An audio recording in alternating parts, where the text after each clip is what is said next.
മഹാദേവ കത്തോനെ.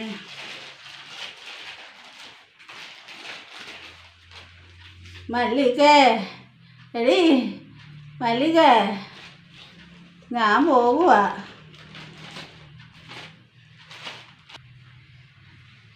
ഈ അമ്മ ഇത് എങ്ങോട്ട് ഈ രാവിലെ?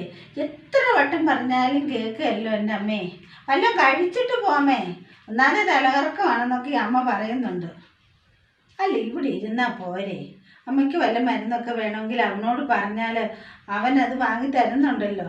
പിന്നെ രാവിലെ തന്നെ പറഞ്ഞ് മടുത്ത് എന്ത് ചെയ്യാനാ? പറഞ്ഞിട്ട് ഒരു കാര്യമില്ല. എന്നാൽ വല്ലതും കഴിച്ചിട്ട് പോണ്ടേ? അതും ചെയ്യേ. നീ ഒന്ന് പോടി, ഞാൻ പോകേണ്ടടുത്ത് ഞാൻ തന്നെ പോകണം. ഇങ്ങനെ ചുമ്മാതിരിക്കാതെ ആ തള്ളെ പോയി ഒന്ന് സഹായിക്കുക. ആ വന്ന കാലത്ത് പണത് മടുത്തത്. ചുമ്മാതിരിക്കാതെ ഇങ്ങനെ. ഓ, ഇവളുമാരൊക്കെ എപ്പോഴാ വലിയ ആളായത്? അമ്മൂമ്മയോട് പറഞ്ഞാലൊന്നും കേൾക്കുകയല്ല മോളെ. വാ മോളെ, നമുക്ക് അടുക്കള ഇച്ചിരി പണിയുണ്ട്. വാ.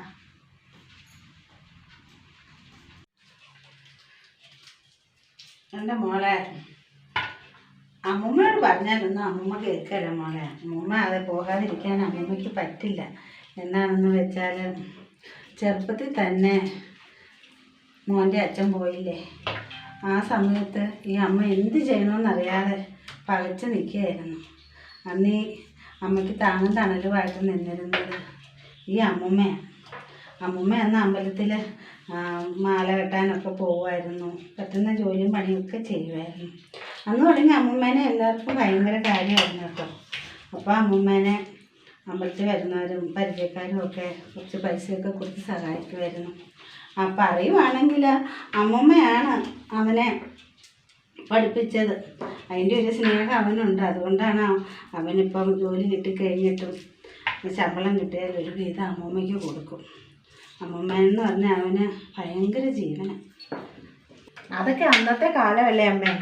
ഇനിയിപ്പം അതൊന്നും വേണ്ടാന്ന് പറ. ഇനിയിപ്പം നമുക്ക് നാണക്കേടല്ലേ. ചേട്ടായിയോട് ഞാൻ പറഞ്ഞോളാം അമ്മമ്മയോടൊന്ന് പറയണമെന്ന്.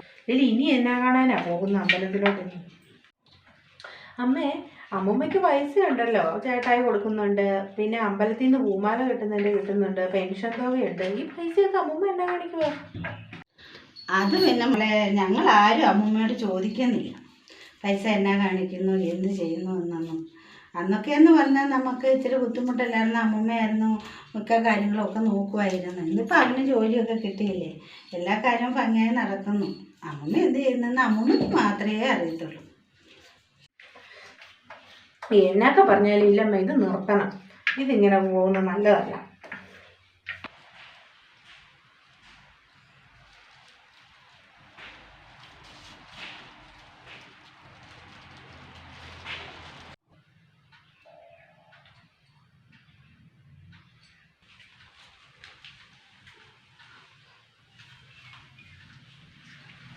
എടീ മല്ലികേ, മല്ലികേ,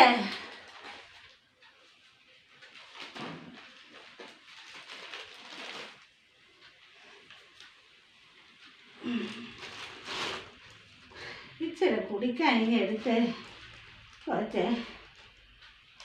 എന്തോ ഒരു ചൂടാ. അമ്മ കുളിക്കുക. ഞാൻ എടുത്തോണ്ട് വരാം.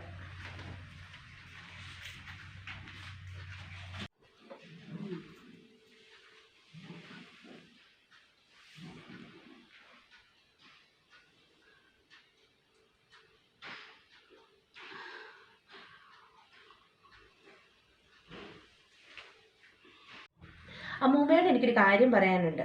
പിന്നെ എന്നും രാവിലെ ഈ പോക്കുണ്ടല്ലോ അമ്പലത്തിലേക്കാണെന്ന് പറഞ്ഞാൽ അതങ്ങ് നിർത്തിക്കോ. എന്തിനാ ഈ നക്കാപ്പിച്ച കാശിന് വേണ്ടി എന്നും ഈ അമ്പലത്തിലോട്ട് ഓടുന്നത്? എൻ്റെ വീട്ടുകാരറിഞ്ഞാൽ തന്നെ നാണക്കേടാ. എന്നേലും വേണമെങ്കിൽ ചേട്ടായി തരുമല്ലോ. പിന്നെ എന്തിനാ എന്നും രാവിലെ ഈ അമ്പലത്തിലോട്ട് പോകുന്നത്? ഇനിയിപ്പോൾ പോകണ്ട. നാളെ മുതലേ ഇനി അമ്പലത്തിലോട്ട് പോകണ്ട. ഇവിടെ തന്നെ അങ്ങോട്ട് ഇരുന്നേച്ചാൽ മതി.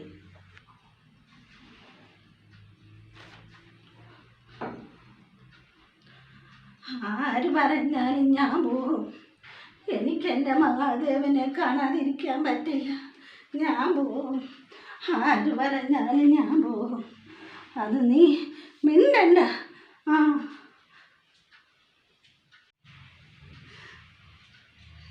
പോകും. എനിക്ക് മഹാദേവനെ കാണാതിരിക്കാൻ പറ്റില്ല. ഞാൻ പോകും. ഇവളാരാ എന്നോട് പോകരുതെന്ന് പറയാനായിട്ട്? നടക്കുകയില്ല, നടക്കുകയില്ല. ഞാൻ പോകും, ഞാൻ പോകും, ഞാൻ പോകും.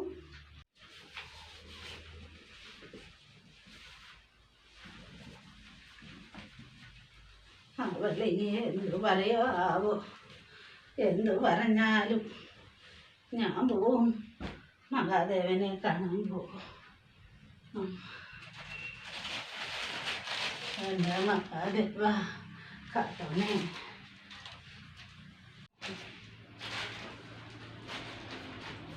മല്ലികേ, ഞാൻ പോവുക. പോകണ്ടെന്ന് പറഞ്ഞാൽ പോകണ്ട. ഇന്നലെ ഞാൻ പറഞ്ഞതല്ലായിരുന്നോ മനുഷ്യനെ നാണം കെടുത്താനായിട്ട് രാവിലെ ഇറങ്ങിക്കോളൂ ഒരുങ്ങി. കൂടി ഇങ്ങോട്ട് താ, കയറിപ്പോ അകത്ത്. ഇനിയിപ്പോൾ എങ്ങോട്ടും പോകണ്ട, പോ, കയറിപ്പോ. പറയില്ലേ മോളെ, അങ്ങനെ പറയില്ലേ. എനിക്ക് ഭഗവാന്റെ അടുത്ത് പോകണം മോളെ, എനിക്ക് പോകണം. ഇതിനോടൊക്കെ പറഞ്ഞാലും കേൾക്കത്തില്ല. അവിടെ കിടക്കാം, പോകാനൊരുങ്ങണം. എന്താ മോളെ, എന്താ പ്രശ്നം? അമ്മൂമ്മയോട് എന്താ മോള് പറഞ്ഞു? അമ്മൂമ്മയോട് അങ്ങനെ ഒന്നും പറയില്ലേ എൻ്റെ മോളെ. പ്രായമായ ആൾക്കാരല്ലേ, അവരെ അവരുടെ പാട്ടിന് വിട്ടേക്ക്. ഇങ്ങനെയൊന്നും പറയില്ല കേട്ടോ. അമ്മേ, ഇത് എന്നാ അമ്മേ, കൊച്ചു വിവരമില്ലാതെ പറഞ്ഞല്ലേ അമ്മ. അതൊന്നും കാര്യമാക്കണ്ട, പോട്ടെ. അമ്മ എഴുന്നേറ്റ് വന്നേ, വാ, വന്ന് നമുക്ക് വല്ല ഭക്ഷണവും കഴിക്കാം. എന്നും രാവിലെ ഒന്നും കഴിക്കാതല്ലേ പോകുന്നെങ്കിൽ വാ, ഇന്ന് നമുക്ക് ഭക്ഷണമൊക്കെ കഴിക്കാം. അമ്മ വിഷമിക്കാതിരിക്കുക, സാരമില്ല. വാ ഇങ്ങോട്ട്. എനിക്കൊന്നും കഴിക്കാനും കുടിക്കാനും ഒന്നും വേണ്ട. നീയൊക്കെ അങ്ങ് തന്നെ കഴിച്ചാൽ മതി. എനിക്ക് അമ്പലത്തിൽ പോകണം, അതേ ഉള്ളൂ. എനിക്ക് ഭഗവാനെ കാണണം. കഴിക്കുവോ കുടിക്കുവോ എന്നാ വേണേലും ചെയ്തോ, എനിക്ക് വേണ്ട, എനിക്ക് വേണ്ട. ഫാനുമേ, ഫാനുമേ, ആരാ? എന്ത് വേണം? ആരാ മോളെ വിളിച്ചത്? ആരാ വന്നേ? മനസ്സിലായില്ലല്ലോ. അതെ, ഞാൻ ഭാനുമ്മേനെ ഒന്ന് അന്വേഷിച്ച് വന്നതാണേ. അമ്പലത്തിൽ ചെന്നപ്പോൾ ഭാനുമ്മ വന്നില്ല എന്ന് പറഞ്ഞു. എന്നും അമ്പലത്തിൽ വരുന്നതല്ലേ, എന്നാലും ശാന്തി പറഞ്ഞു ഒന്ന് ചെന്ന് അന്വേഷിക്കാൻ പറഞ്ഞു, അതുകൊണ്ട് വന്നതായിരുന്നേ. അതെ, ഞാൻ ഭാനുമ്മേനെ അന്വേഷിച്ച് വന്നത് വേറൊന്നും കൊണ്ടുമല്ല. എൻ്റെ മോന് ഒരു അസുഖക്കാരനാണ്. അവന് മാസം മാസം മരുന്നിന് ഒത്തിരി തുകയാകും. എല്ലാ മാസവും ഭാനുമ്മ മുടങ്ങാതെ ഒരു തുക മരുന്നിന് തരുമായിരുന്നു. പിന്നെ ഈ മാസം കണ്ടില്ല, അവന് മരുന്ന് കൊടുക്കേണ്ട സമയമായി. അതുകൊണ്ടും കൂടെ ഒന്ന് കാണാനും കൂടെ ഓർത്ത് വന്നതായിരുന്നു. അയ്യോ, ഇതൊക്കെ നേരാണോ കൊച്ചെ? ഞങ്ങളിത് ഇപ്പോഴാണ് അറിയുന്നത്. അമ്മ അങ്ങനെയൊക്കെ ചെയ്യുന്നുണ്ടായിരുന്നോ? എൻ്റെ മോളെ, ഇതൊന്നും നമ്മൾ അറിഞ്ഞില്ലല്ലോ. ദൈവമേ, അമ്മൂമ്മ ആള് കൊള്ളാലോ.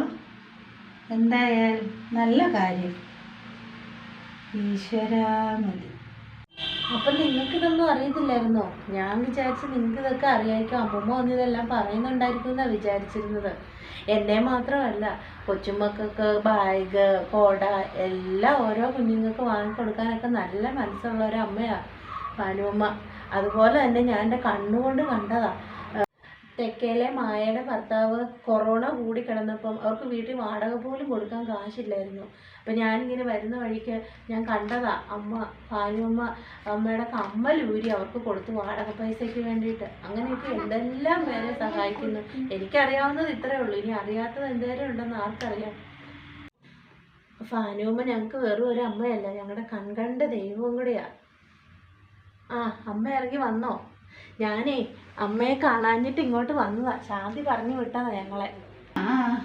നീ ആയിരുന്നോടി കൊച്ചേ വന്ന്? എനിക്കാ രാവിലെ വരാൻ പറ്റിയില്ല. എനിക്ക് ഭഗവാനെ കാണാൻ പോകാതിരിക്കാനും പറ്റില്ല. നീ എന്നെ അന്വേഷിച്ച് ഇങ്ങോട്ട് വന്നോ? നന്നായി നന്നായി. മോളെ, നീ ഇങ്ങ് വന്നേ. അമ്മൂമ്മ ഒരു കാര്യം പറയട്ടെ. അതെ, ഈ പറഞ്ഞൊന്നും ഞാൻ കാര്യമാക്കുന്നില്ല കേട്ടോ. പിന്നെ ഇപ്പോഴത്തെ പിള്ളേരുടെ സ്വഭാവമൊക്കെ അമ്മമ്മയ്ക്ക് അറിയാമല്ലോ. നിങ്ങൾക്ക് മാനക്കേട് വരുത്തുന്ന ഒന്നും അമ്മമ്മ ചെയ്യുന്നില്ല. മോളെ, നിനക്ക് എന്തോ പൈസ എങ്ങാണ്ട് കൊടുത്താൽ ഒരു ജോലി കിട്ടുമെന്ന് പറഞ്ഞില്ലേ? മോള് വിഷമിക്കണ്ട കേട്ടോ. അമ്മമ്മ ഇന്ന് പോയിട്ട് വരുമ്പോൾ ആ പൈസ കൊണ്ടുവന്ന് മോൾക്ക് തരാം. മോളൊരു ജോലിയൊക്കെ വാങ്ങിക്കുക. പിന്നെ ഞാൻ ചുമ്മാ തരുമൊന്നുമല്ല. ശമ്പളം കിട്ടിക്കഴിയുമ്പോൾ ആ പൈസ ഇനി തരണം കേട്ടോ. എല്ലാവരും വിചാരിക്കും അമ്മൂമ്മയ്ക്ക് എവിടുന്നാ കാശാണ്. അതൊക്കെ മഹാദേവൻ തരുന്നതാണ്, വേറെ ഒന്നിനുമല്ല കേട്ടോ. പ്രായമായി ഇന്നോ നാളെയോ ഒന്നും പറഞ്ഞിരിക്കുമല്ലേ ഞാൻ. അപ്പോൾ എൻ്റെ കൊച്ചുമാൻ തരുന്ന പൈസയും ഒക്കെ കുറേശ്ശെ കൊണ്ട് ഞാൻ ആ ബാങ്കിൽ കൊണ്ടുവരും. ഇതിനാണല്ലേ ഞാൻ ഈ ലോകത്തു നിന്ന് അങ്ങ് പോകുമ്പോഴേ അതിന് വേണ്ടിയിട്ട് എൻ്റെ മക്കൾ കിടന്ന് ബുദ്ധിമുട്ടായിരുന്നു. അത്രേ ഉള്ളൂ. പിന്നെ എനിക്ക് കിട്ടുന്നതിൻ്റെ ഒരംശം ഞാൻ ഓരോരുത്തർക്കും കുഞ്ഞു പിള്ളേർക്കും ഓരോ തന്നെ സഹായം എന്നാലാവുന്നത് അതല്ലേ പോന്നു. അത് മതി എനിക്ക്. ഞാനൊന്നും സമ്പാദിക്കുന്നില്ല. അത്രേ ഉള്ളൂ. എന്നാൽ വാടി പെണ്ണെ, നമുക്ക് അമ്പലത്തിൽ പോകാം. അമ്മൂമ്മ എന്നോട് ക്ഷമിക്കണം. എനിക്കൊരു തെറ്റ് പറ്റിപ്പോയി. അമ്മൂമ്മ ഇത്രയും വലിയൊരു മനസ്സിൻ്റെ ഉടമയാണെന്ന് ഞാൻ അറിഞ്ഞില്ലായിരുന്നു. ചേച്ചി പറഞ്ഞപ്പോഴാണ് എല്ലാ കാര്യവും മനസ്സിലായത്. അമ്മൂമ്മ എന്നോട് ക്ഷമിക്കണം. സാരമില്ല മോളെ, അമ്മൂമ്മ എല്ലാം ക്ഷമിച്ചു. അമ്മൂമ്മയ്ക്ക് ഒരു വിഷമവും ഇല്ല. എൻ്റെ മോള് അമ്മൂമ്മേനെ ആ അമ്പലത്തിൽ പോകാൻ മാത്രം തടയരുതേ. അമ്മൂമ്മ പോകും, അത് മരിക്കുവോളം പോകും. ഇതാണ് അമ്മൂമ്മ, ഇങ്ങനെയാണ് അമ്മൂമ്മ.